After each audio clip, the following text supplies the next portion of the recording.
तो सबसे पहला हार्मोन लिखो ग्रोथ हार्मोन। ग्रोथ हार्मोन में पता है, नाम तो पता ही है ग्रोथ हार्मोन। तो हम ग्रोथ हार्मोन का दूसरा नाम, एक और नाम, ग्रोथ हार्मोन को ही हम लोग बोलते हैं सोमैटोट्रोपिन। सोमैटोट्रोपिन ग्रोथ हार्मोन का ही दूसरा नाम।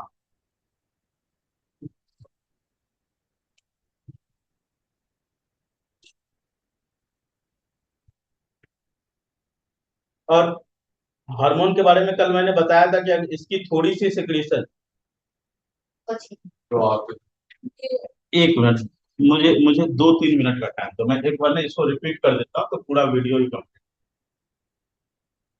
सबसे पहले हेड रीजन का हो गया। हेड रीजन में क्या हुआ, हाइपो, सबसे पहला ग्लैंड हाइपोथैलेमस। हाइपोथैलेमस को हमने क्या बोला था, master of the master gland. क्यों बोला था master of the master gland? हाँ, ये पिट्यूटरी को कंट्रोल करता है। ये हो गया हाइपोथैलेमस और ये हो गया पिट्यूटरी। तो हाइपोथैलेमस जो है वो पिट्यूटरी को कंट्रोल करेगा कि पिट्यूटरी को कब कौन सी कितनी हार्मोन प्रोड्यूस करनी है, उसको कंट्रोल करेगा। तो यहाँ से प्रोड्यूस होता है inhibitory hormone and releasing hormone which controls pituitary gland. ये दोनों जो है व्हिच कंट्रोल्स पिट्यूटरी ग्लैंड। तो हाइपोथैलेमस को इसलिए, चूंकि पिट्यूटरी को कंट्रोल करता है, इसलिए जो है हम इसको master of the master gland. ये दोनों हार्मोन हेड रीजन में प्रेजेंट, मतलब ये दोनों ग्लैंड हेड रीजन में। अब हमारे यहाँ पिट्यूटरी ग्लैंड, पिट्यूटरी ग्लैंड को हम लोग बोलते हैं master of the master gland, sorry master gland. तो मास्टर ग्लैंड क्यों बोलते हैं, इसके पीछे रीजन क्या है, क्योंकि ये बहुत सारे अलग अलग ग्लैंड्स को कंट्रोल करेगा। अभी जो हम लोग पढ़ेंगे तो उसमें ये बहुत सारे अलग अलग ऑर्गन्स को कंट्रोल करने के लिए हार्मोन रिलीज करता है। तो इसलिए हम लोग इसको मास्टर ग्लैंड बोलते हैं। तो हाइपोथैलेमस और पिट्यूटरी ये ब्रेन स्टॉक के साथ जो है इन्फंडिबुलम से अटैच होता है। यहाँ से जो सबसे पहला हार्मोन प्रोड्यूस होता है पिट्यूटरी ग्लैंड से, दैट इज कॉल्ड एज सोमैटोट्रोपिन, जिसको कि हम लोग ग्रोथ हार्मोन बोलते हैं। और अगर ग्रोथ हार्मोन जो है, काम क्या है, बॉडी की लेंथ को इंक्रीज करेगा, है ना, जैसा नाम है इसका, बॉडी की लेंथ को इंक्रीज करेगा। और अगर इसका अमाउंट ज्यादा प्रोड्यूस हुआ तो एक डिजीज होगी जिसको कि हम लोग बोलेंगे जायजेंटिज्म। एक्सेसिव अमाउंट में अगर प्रोड्यूस हुआ, एक्सेस में हुआ, तो उस डिजीज को बोला जाएगा जायजेंटिज्म। और अगर लेस अमाउंट में हुआ तो यहाँ पे जो डिजीज होगा उसको बोला जाएगा ड्वार्फिज्म। हार्मोन का काम क्या है ये तो पता ही है, it will increase height of human body.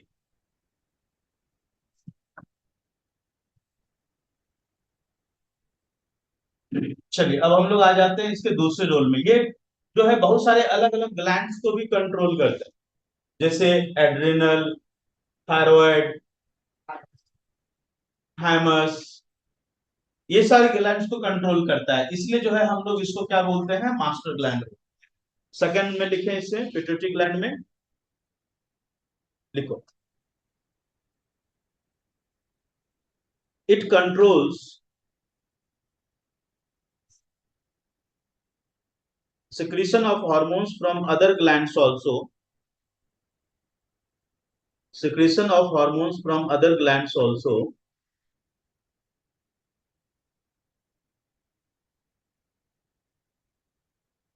like adrenal, thyroid, testis, ovary,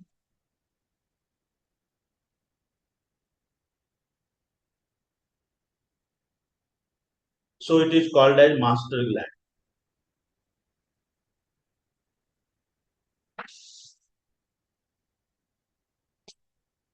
तीसरा हार्मोन जो इससे प्रोड्यूस होता है उसको बोला जाता है prolactin.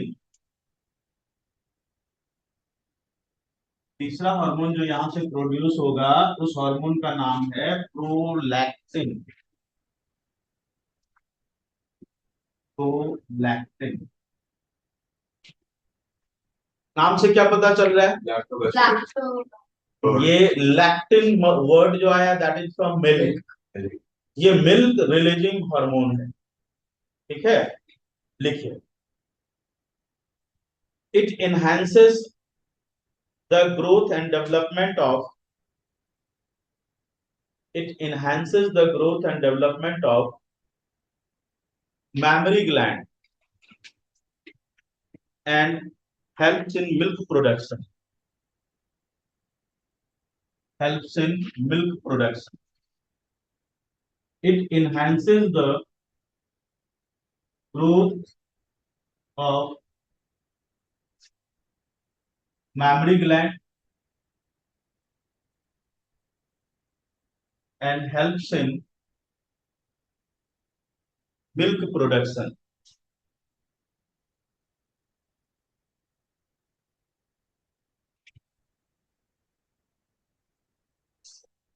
Third hormone, vasopressin.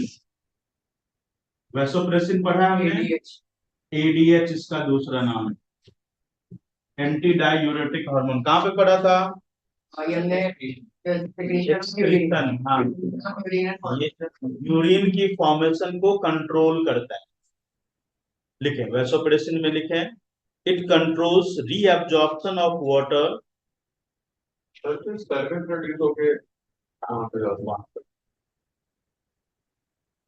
It controls reabsorption of water in kidney tubule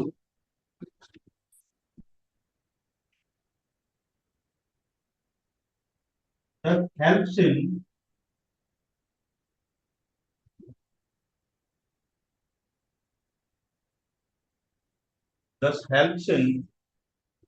osmoregulation.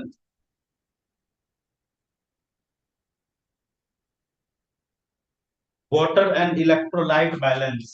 Osmoregulation word का मतलब होता है water and electrolyte balance in the body.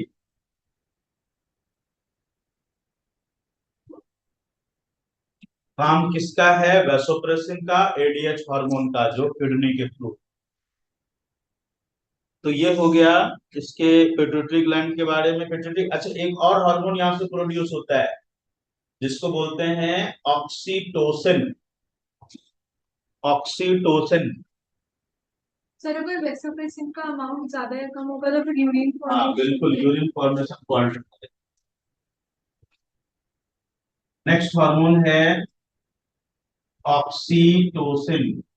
ये भी यहीं से प्रोड्यूस होता है, पिट्यूटरी ग्लैंड से। ऑक्सीटोसिन को बर्थ हार्मोन बोला जाता है।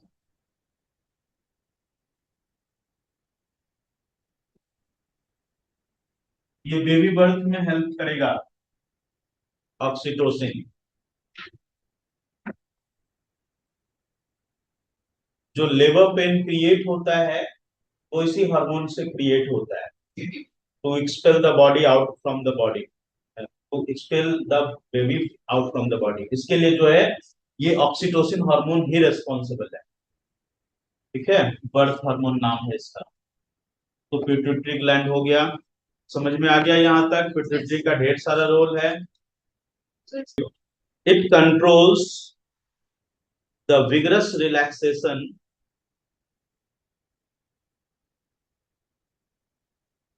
and contraction of uterine muscle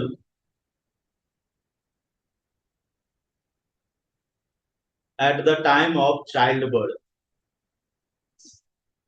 At the time of childbirth.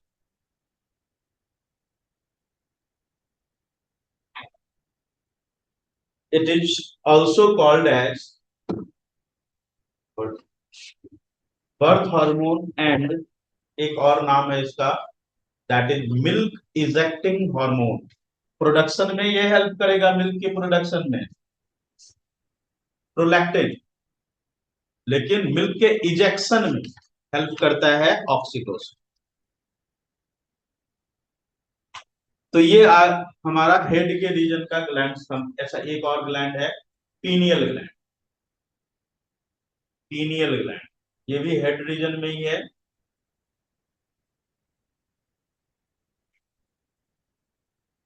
Pineal gland से एक हार्मोन प्रोड्यूस होता है जिसका नाम है मेलाटोनिन। मेलाटोनिन।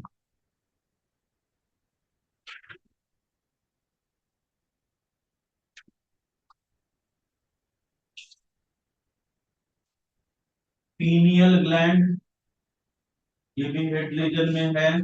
हार्मोन प्रोड्यूस हुआ मेलाटोनिन। मेलाटोनिन, मेलानिन अलग चीज है, मेलाटोनिन अलग चीज है, दोनों अलग अलग चीज है। Melanin is pigment, body pigment.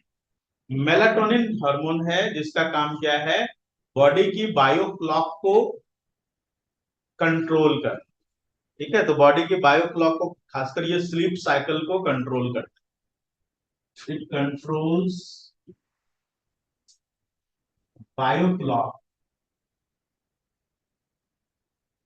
Of human body and sleep cycle.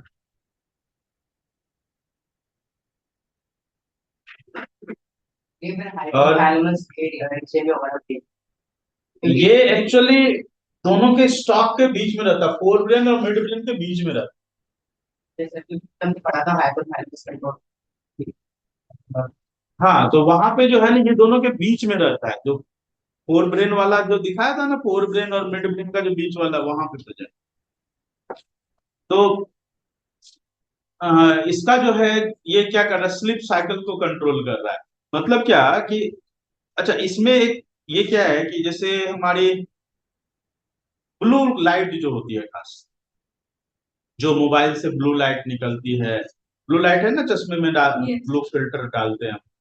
Blue filter इसलिए के डाला जाता है क्योंकि चश्मे की, ये मोबाइल की, लैपटॉप की स्क्रीन से ब्लू जो लाइट निकलती है, उस लाइट को, वो लाइट क्या करता है कि हमारी आई के थ्रू पहुंचता है ना, जब इसमें ब्रेन में, इसकी प्रोडक्शन को कम कर, स्टॉप कर दे, किसी चीज की प्रोडक्शन को स्टॉप। तो इसलिए जो है हम ब्लू लाइट फिल्टर लगा देते हैं मोबाइल में या लैपटॉप में। तो ब्लू लाइट फिल्टर लगाने के पीछे पर्पज यही है, क्योंकि अगर ब्लू लाइट फिल्टर नहीं लगाओगे ना, तो वहां पे होगा क्या कि वो जो लाइट जा रही है, खासकर ब्लू लाइट, वो क्या करता है, इसको स्टॉप कर दिया, इसको स्टॉप कर दिया, तो आपकी बायोसाइकिल जो है वो गड़बड़ हो जाएगी और नींद आपको टाइम पे नहीं। तो इसलिए जो है ब्लू लाइट फिल्टर लगाना जरूरी होता है। जब स्क्रीन पे काम कर रहे हो ना, तो आपको प्रॉपर टाइम पे नींद आ जाए, तो उसके लिए ब्लू लाइट फिल्टर लगाना चाहिए।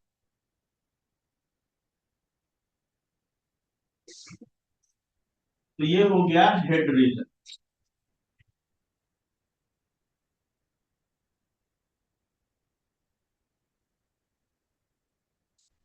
नेक्स्ट में आ जाए हम लोग नेक रीजन। नेक रीजन में सबसे पहला ग्लैंड है थायराइड ग्लैंड।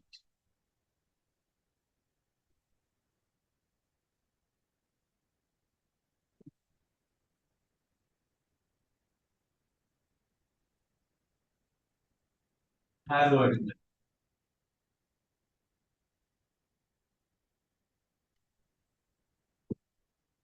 थायराइड ग्लैंड से जो हार्मोन प्रोड्यूस होता है, सबसे पहला ये देखो सर, ये यहाँ वाले रीजन में, इस वाले जगह पे ये वाला, और काफी बड़ा ग्लैंड।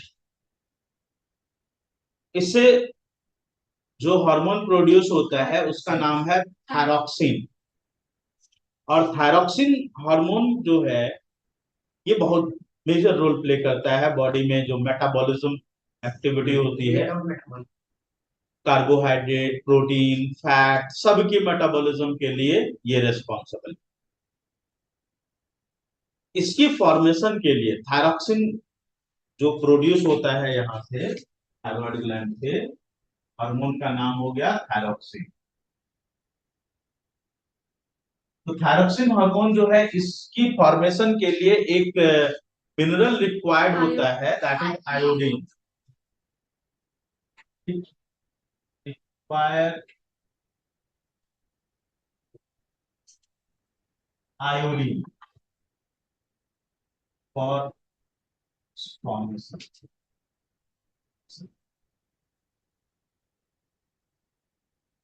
अगर आयोडीन नहीं हुआ ना तो थायरोक्सिन का फॉर्मेशन ही नहीं होगा। ठीक है, थायरोक्सिन का फॉर्मेशन ही नहीं होगा। अब थायरोक्सिन का फॉर्मेशन नहीं होगा तो क्या होगा, मेटाबॉलिक एक्टिविटी गड़बड़ हो जाएगी, है ना। तो वैसी कंडीशन में जब थायराइड थायरोक्सिन ये आयोडीन नहीं होता है तो ऐसी कंडीशन में होता क्या है कि ये जो थायराइड ग्लैंड है ना, ये ग्लैंड बहुत बड़ा हो जाता है। जितना इतना बड़ा हो जाएगा कि maximum amount of blood vessels वहां से पास कर, क्योंकि आयोडीन कहां से लेगा, थायराइड ग्लैंड जो है वो आयोडीन लेगा कहां से, फूड से तो नहीं लेगा, ब्लड से ही लेगा ना। फूड पाइप से पहले फूड अंदर जा रही है, फिर वो फूड ब्लड में मिक्स हो रही है। अब उस फूड में आयोडीन कितना है, वो जो अमाउंट फूड में मिक्स हुआ जाके ब्लड में, तो ब्लड की वेसल्स जो इससे पास कर रही होगी, किससे, थायराइड ग्लैंड से पास हो रही होगी, उस ब्लड में आयोडीन कितना है उससे बनेगा थायरोक्सिन। अगर थायरोक्सिन कम हुआ तो क्या होगा, ये ग्लैंड खुद को बड़ा कर लेता है। और ग्लैंड खुद को बड़ा क्यों करता है, सो दैट कि ज्यादा से ज्यादा ब्लड वेसल्स वहां से पास हो, और ज्यादा ब्लड वेसल पास हो तो ज्यादा अमाउंट ऑफ आयोडीन उसको मिल पाए। इसके लिए वो खुद को बड़ा कर लेता है, और इसी का सिचुएशन को हम लोग बोलते हैं गोइटर। और ये कब होता है, due to deficiency of iodine. ठीक है, लिखो, it's deficiency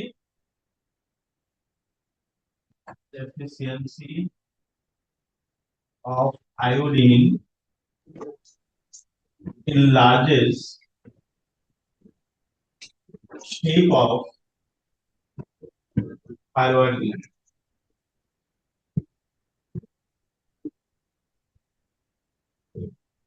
called as white। और ये इरिवर्सिबल होता है, एक बार बड़ा हो गया ना, कोई इलाज नहीं फिर उसका, फिर ऑपरेट ही करना पड़ता है। बहुत ज्यादा आयोडीन है तो वहां पर प्रोडक्शन बढ़ जाएगी, दोनों प्रॉब्लम होती है। देखिए, थायरोक्सिन में लिखो, it stimulates the rate of it stimulates the rate of cellular oxidation and metabolism of it stimulates the rate of cellular oxidation and metabolism of carbohydrate, protein and fat।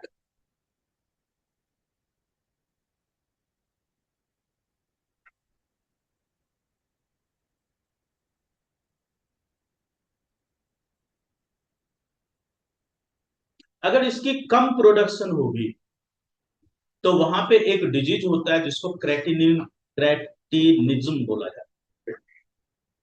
ठीक है, अगर ये कम production, और initial condition में छोटे बच्चों में अगर ये हुआ ना तो वहां पे मेंटल रिटार्डेशन का केस आता है। ठीक है, अगर छोटे बच्चों में आयोडीन कम हुआ तो यहाँ पे आयोडीन कम हुआ तो थायरोक्सिन कम हो जाएगा, और थायरोक्सिन कम हुआ तो वहां पे मेंटल रिटार्डेशन आ जाती है, बॉडी ग्रोथ प्रॉपर नहीं हो पाती है, क्योंकि इसी यही तीन तो हमारे फूड के मेन कॉन्स्टिट्यूएंट है ना। yes. अब इसी की मेटाबॉलिज्म प्रॉपर नहीं हो पाएगी, नहीं हो पाएगी तो वहां पे ये केस डेवलप हो जाएगा। ठीक है, लिखो, in hypo activity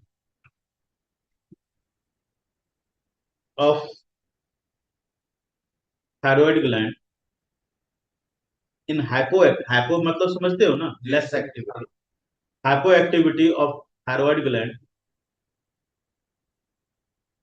it causes retardation, it causes retardation in physical and mental growth of children, called cretinism, cretinism।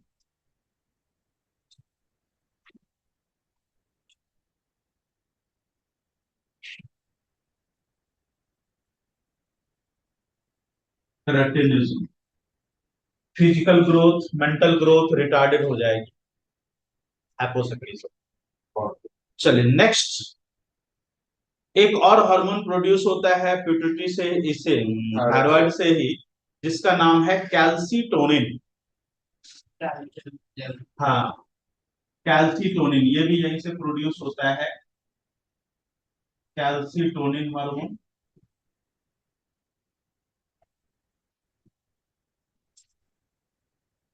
Calcitonin hormone, देखो इसका काम क्या है, जैसा नाम ही है कैल्सीटोनिन, ये ब्लड में दो चीजों की को रेगुलेट करता है। दो चीज कौन कौन सी? कैल्शियम और फास्फोरस। ठीक है, ब्लड में इसकी लेवल को कंट्रोल करे, और उससे बॉडी की जो बोन्स होगी वो स्ट्रेंथ होगी। बॉडी बोन्स की स्ट्रेंथ जो होती है, अगर आप याद करो तो बोन की मैट्रिक्स यही दो चीजों से बनी होती है, कैल्शियम और फास्फोरस से। तो ब्लड में कैल्शियम की लेवल उस पर डिपेंड करेगा कि बोन की स्ट्रेंथ कितनी। ठीक है, कभी कभी जो है पर्सन अच्छे से कैल्शियम वगैरह ले रहा है फिर भी बोन्स वीक हो, तो उसके पीछे कैल्शियम ले रहा है, मतलब नॉर्मल मिनरल्स नॉर्मल ले रहे हैं, फिर भी बोन्स वीक है, तो उसके पीछे रीजन ये होगा। ये भी चेक कराना चाहिए, सिर्फ कैल्शियम लेवल चेक कराने से नहीं होता। ठीक है, समझ में आ रही बात? सिर्फ कैल्शियम लेवल चेक कराने से नहीं होता, इसको भी चेक करना हो। लिखो, it regulates calcium and phosphorus level in blood.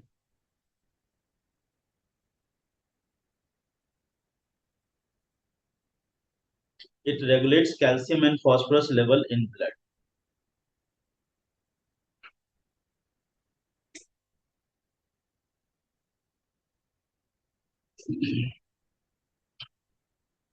चलो दूसरा, नेक रीजन में थायराइड के ऊपर में प्रेजेंट होता है एक और ग्लैंड। जैसे ये थायराइड ग्लैंड है, तो थायराइड ग्लैंड के जस्ट ऊपर में एक और ग्लैंड प्रेजेंट है जिसका नाम है पैराथायराइड। क्या पैराथायराइड? ये चार बटन की तरह का स्ट्रक्चर होता है थायराइड के ऊपर। ये थायराइड हो गया और ये हो गया पैराथायराइड। हार्मोन प्रोड्यूस होता है, इसका नाम है पैराथायराइड। पैराथायराइड, ये दोनों कौन? दोनों, ये और ये एक दूसरे के उल्टा काम करते, इसको एंटागोनिस्टिक वर्क बोल, एक दूसरे के उल्टा। मतलब क्या कि पैराथ हार्मोन क्या करेगा? पैराथ हार्मोन इसको भी रेगुलेट करेगा। मतलब अगर इसमें ये क्या कर रहा है, अगर इनहेंस कर रहा है तो ये क्या करेगा? उसको स्लो डाउन करेगा। मतलब ब्लड, एक क्या करेगा? बोन में कैल्शियम को डिपॉजिट करेगा, दूसरा क्या करेगा? बोन से कैल्शियम को बाहर निकाल, रेगुलेट करेगा। और दोनों जरूरी है। अगर बहुत ज्यादा डिपॉजिट हो गया तो बोन फ्रेजाइल हो जाएगा, मतलब हल्की सी चोट लगने से टूट जाएगा, बहुत ज्यादा डिपॉजिट हो गया तो। कैल्शियम फास्फोरस लेवल अगर बहुत ज्यादा हो गया बोन में, तो वो उससे भी बोन फ्रेजाइल हो जाता है। तो बहुत ज्यादा भी नहीं होनी चाहिए, उसकी लेवल भी एक सर्टेन लेवल होनी चाहिए। तो दोनों एक दूसरे के एंटागोनिस्टिक वर्क करता है। एंटागोनिस्टिक वर्क का मतलब क्या हुआ? एक दूसरे के उल्टा काम करेगा, अपोजिट काम करेगा, वाइस वर्सा काम करेगा। ठीक है, लिखो, इसमें लिखो, it also regulates blood calcium and phosphorus level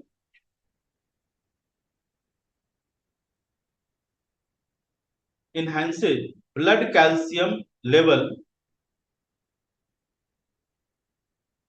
It enhances blood calcium level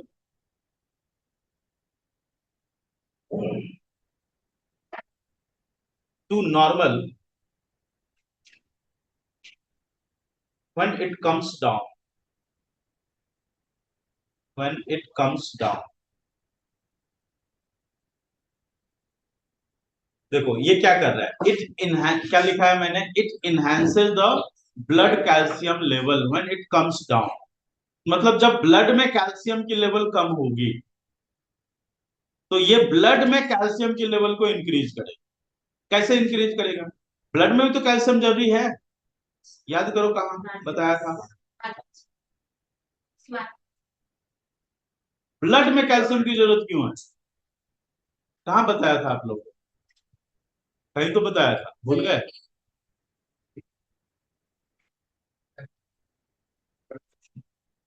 neuromuscular junction में अरे हाँ, है ना, कैल्शियम की जरूरत होती है ना।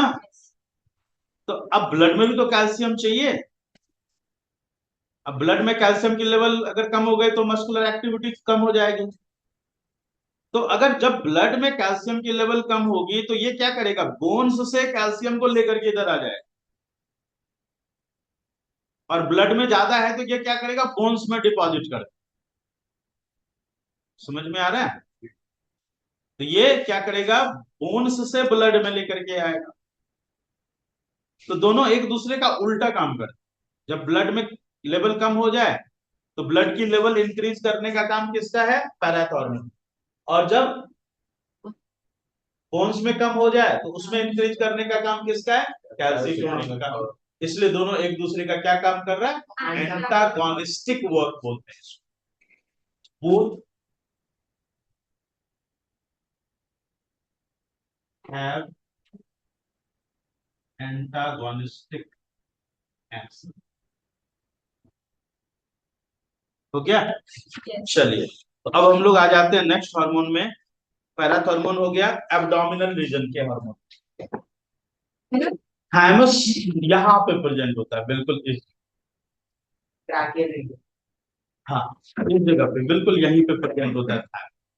तो और ये जो है एडल्ट ह्यूमन में फंक्शनल होता ही नहीं। 11-12 साल तक बच्चे में फंक्शनल होता है। उसका जैसे जैसे बच्चा बड़ा होता जाता है तो ये जो है इसकी एक्शन कम हो जाती है, खत्म हो जाती है, ये मतलब वर्क खत्म हो जाता है। छोटे बच्चों में इसका रोल है। छोटे बच्चों में इसका क्या रोल है, ये प्रोड्यूस करता है एंटीबॉडीज, बॉडी के मतलब फाइट, इम्यून सिस्टम को स्ट्रांग करने के। तो इम्यून सिस्टम को स्ट्रांग करने के लिए जो है एंटीबॉडी प्रोड्यूस करेगा। लेकिन जैसे बच्चा बड़ा हो गया ना 11-12 ईयर के बाद, तो उसमें जो है ये कम हो जाएगा अपने आप, उसमें डब्ल्यूबीसी की जो है वो इंक्रीज इतनी हो जाती है कि फिर इसकी जरूरत नहीं। तो लिखो, थाइमस में लिखो, it is active in child, it is active in child up to age of 11 or 12 years,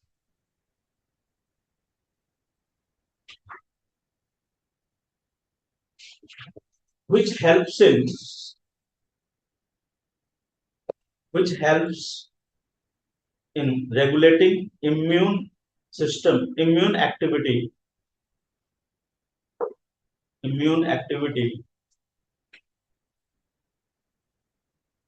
of that person. After the age of 12 it shrinks. After the age of 12 it shrinks and becomes non-functional.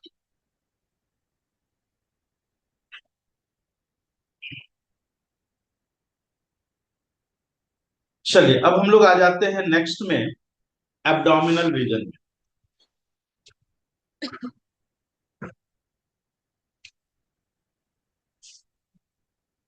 Abdominal region में जो gland present हैं, abdominal region में जो gland present हैं उसमें सबसे पहला gland है एड्रीनल ग्लैंड।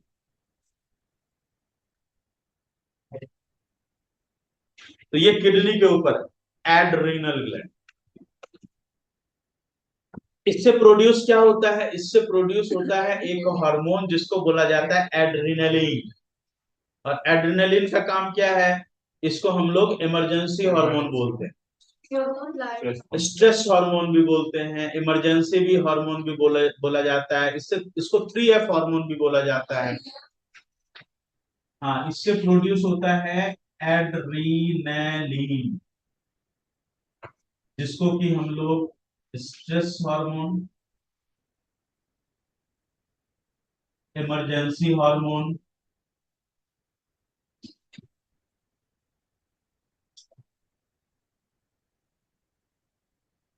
या फिर इसको प्री एफ हार्मोन बोला जाता है। 3F का मतलब फियर, फ्लाइट, फाइट। तो ये जैसा नाम है, ये क्या करेगा अगर कोई वैसी सिचुएशन डेवलप हुई, जैसे बता हम लोग का जो फेवरेट सिचुएशन, नहीं नहीं अगर बाहर निकले काला कुत्ता पीछे पड़ा, वैसी कंडीशन में क्या हो? फ्लाई होगा क्लियर होगा तो चाहिए इसी तीनों में से कुछ होगा, है ना?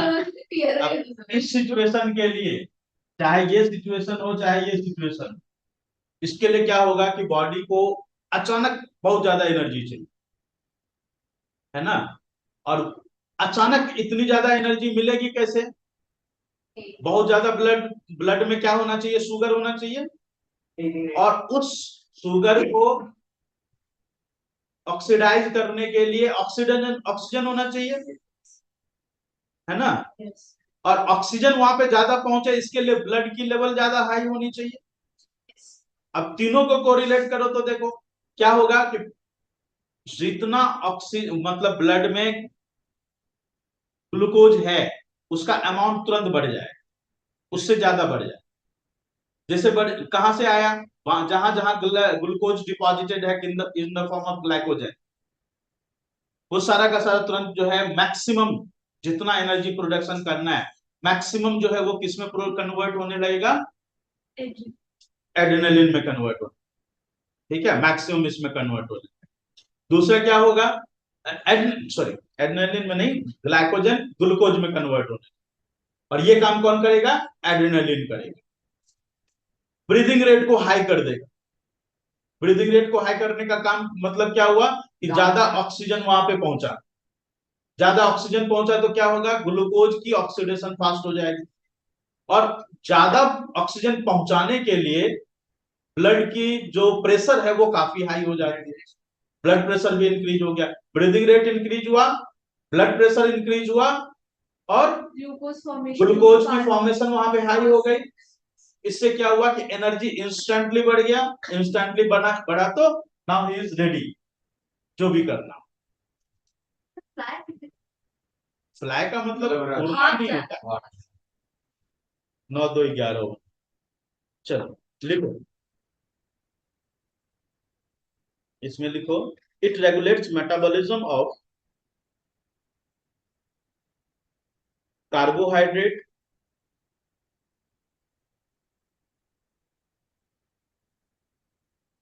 carbohydrate, fat, protein and minerals.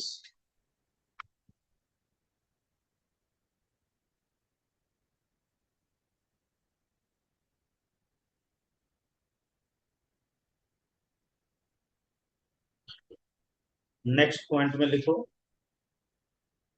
Sir आप पहला पॉइंट रिपीट कर भूल गया। regulates metabolism of carbohydrate regulates metabolism of carbohydrate, fat, protein and minerals. सोई भी हो क्या है वनीजा? नो सर लिखते हैं। जल्दी जल्दी लिखो, 5 मिनट बचे हैं सिर्फ। आज तो नहीं हो पाए 10 मिनट चलो नेक्स्ट में लिखो,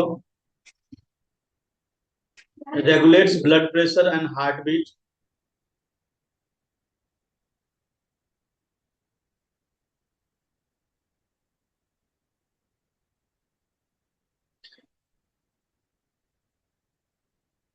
to prepare the body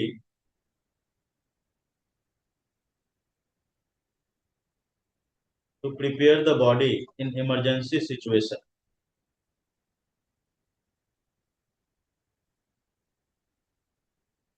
Prepare the body in emergency situation. चलिए नेक्स्ट में आ जाते हैं हम लोग, दैट इज पैनक्रियास।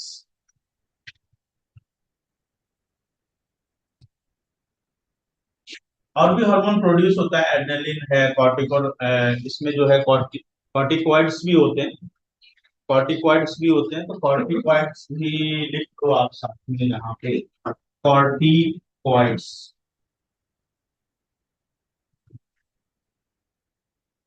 तो उसमें जो ग्लूकोज वाला काम है वो तो ये करता है, बाकी मिनरल्स, प्रोटीन्स, उस सब की जो रेगुलेशन है वो कॉर्टिकॉइड, मिनरलो कॉर्टिकॉइड वहां पे हार्मोन होता है, तो वो करता है। तो इसके बारे में अभी बहुत ज्यादा डिटेल में है नहीं सिलेबस में, तो अभी छोड़ देंगे। नेक्स्ट आता है pancreas, most important.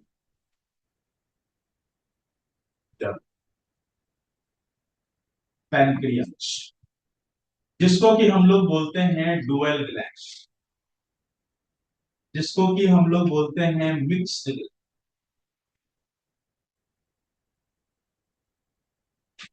Dual gland या मिक्स्ड ग्लैंड क्यों?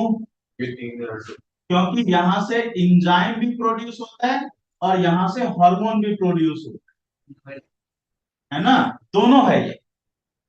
एंजाइम तो पढ़ा ही था हमने, पैनक्रियास से एंजाइम पढ़ा था ना, पैनक्रियाटिक एंजाइम्स। Yes, sir.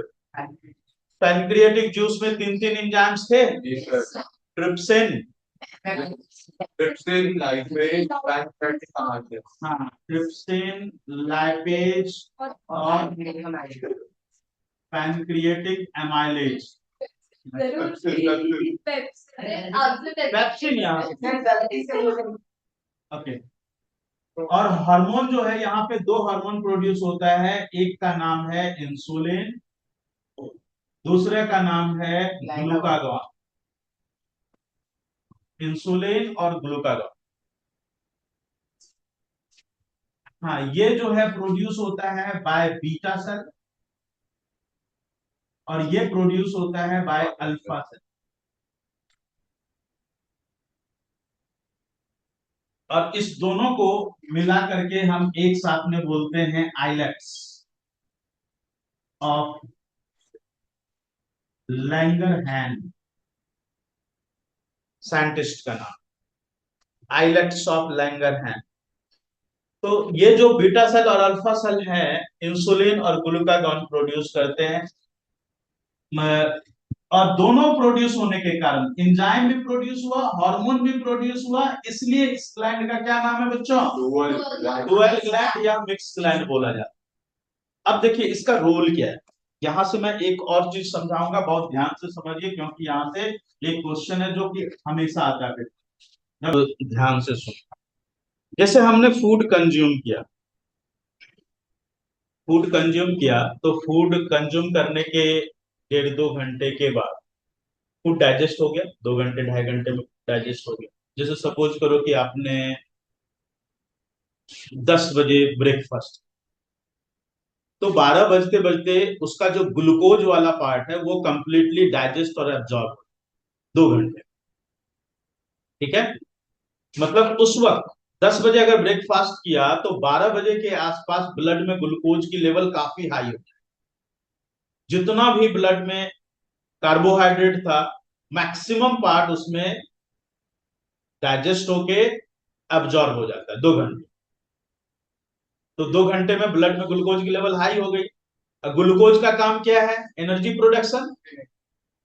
अब उतनी एनर्जी तो हमें तुरंत नहीं चाहिए ना, तो ब्लड का करता क्या है, उसमें जितनी अमाउंट ऑफ रिक्वायरमेंट है, जितनी रिक्वायरमेंट है ग्लूकोज की उतना तो रहने देगा, बाकी जो है वो स्टोर कर देगा ग्लूकोज को। और ये काम कौन करता है? जैसे ही ब्लड में ग्लूकोज की लेवल हाई हुई, इंसुलिन प्रोडक्शन स्टार्ट हो। कौन करता है इंसुलिन प्रोडक्शन? अभी बताया था, beta cell of the pancreas, है ना, बीटा सेल ऑफ पैनक्रियाज ये करता है, ठीक है। तो beta cell of the pancreas trigger कब होता है? जब ब्लड में ग्लूकोज की लेवल हाई, ओके। और जैसे आप ग्लूकोज को यूज करते चले गए, ग्लूकोज को यूज करते चले गए, धीरे धीरे ब्लड में ग्लूकोज की लेवल कम होती चली गई।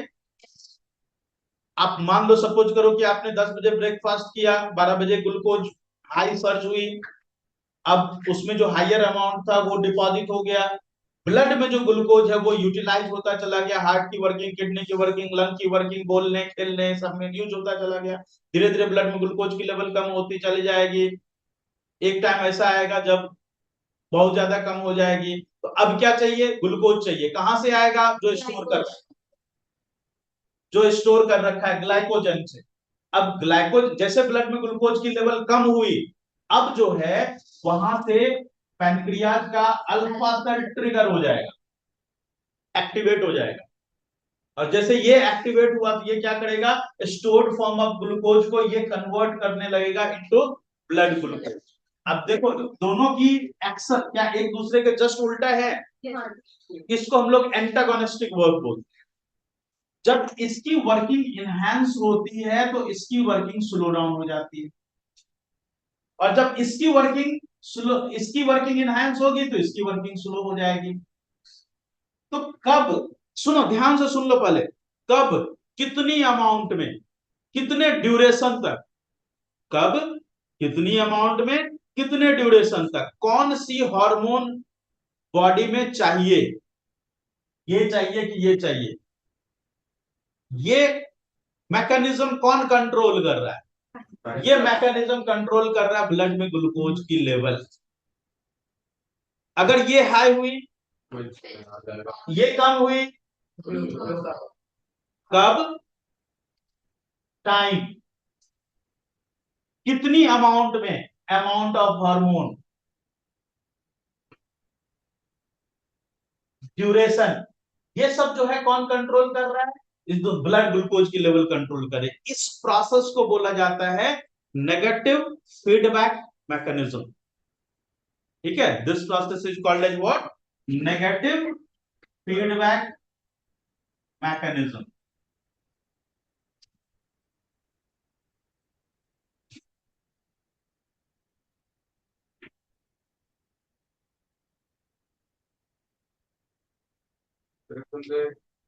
ये लिखिए नेगेटिव फीडबैक मैकेनिज्म का definition, the process in which the process in which timing and amount of hormone the process in which timing and amount of hormone is controlled by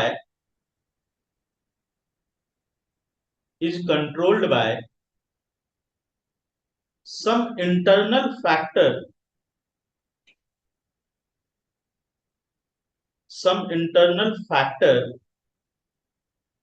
present in the body for proper action of endocrine gland, for proper action of endocrine gland। चलिए next में आ जाते हैं हम लोग, ovary and testis.